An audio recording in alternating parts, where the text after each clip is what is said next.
Il y a quelques jours, l'ancien vice-président de Soudan du Sud, Riek Machar, a été empêché de tenir une conférence de presse dans la capitale du Soudan, Khartoum.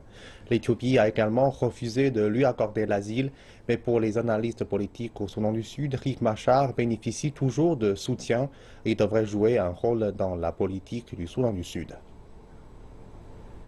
Le conflit qui a commencé au Soudan du Sud à la mi-décembre 2013 menaçait de s'étendre à l'ensemble de la région d'Afrique de l'Est. L'accord de paix obtenu en 2015 et soutenu par l'Union africaine a permis un regain d'espoir non seulement pour les Sud-Soudanais, mais aussi pour toute l'Afrique orientale. En juillet 2016, les actions violentes qui ont eu dans la capitale du Soudan du Sud ont à nouveau menacé la région. Le gouvernement du Soudan du Sud se montrait aussi préoccupé par le transfert de Riek Machar par l'ONU jusqu'en République démocratique du Congo.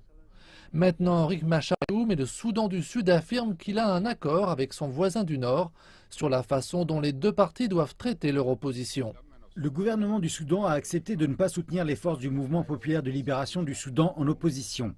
Des forces qui sont à Khartoum et nous avons également convenu que nous ne soutiendrons pas le mouvement populaire de libération du Soudan Nord.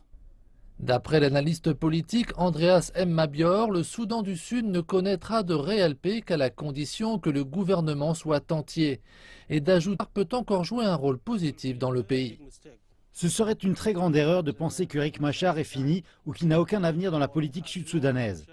Il est possible qu'il ait perdu des alliés au Soudan du Sud ou de la région, mais il y a des généraux dans l'opposition qui sont encore fidèles à Riek Machar et ces généraux peuvent être un facteur d'insécurité.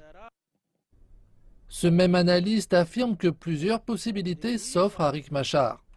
Il est sous la pression de la région, du Soudan du Sud et de la communauté internationale. Pour lui, la seule façon de survivre est de rejoindre le processus de paix ou de quitter la politique. Pour l'instant, certains membres de la communauté internationale, y compris les États-Unis, font savoir que Riek Machar ne devrait pas revenir à Juba pour rejoindre le gouvernement d'unité.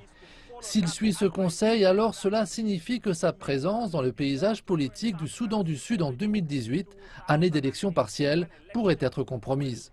Les analystes politiques locaux pensent que les généraux de l'armée de Riek Machar pourraient ne pas être prêts à attendre 2018 et risqueraient d'établir un climat d'insécurité dans le pays.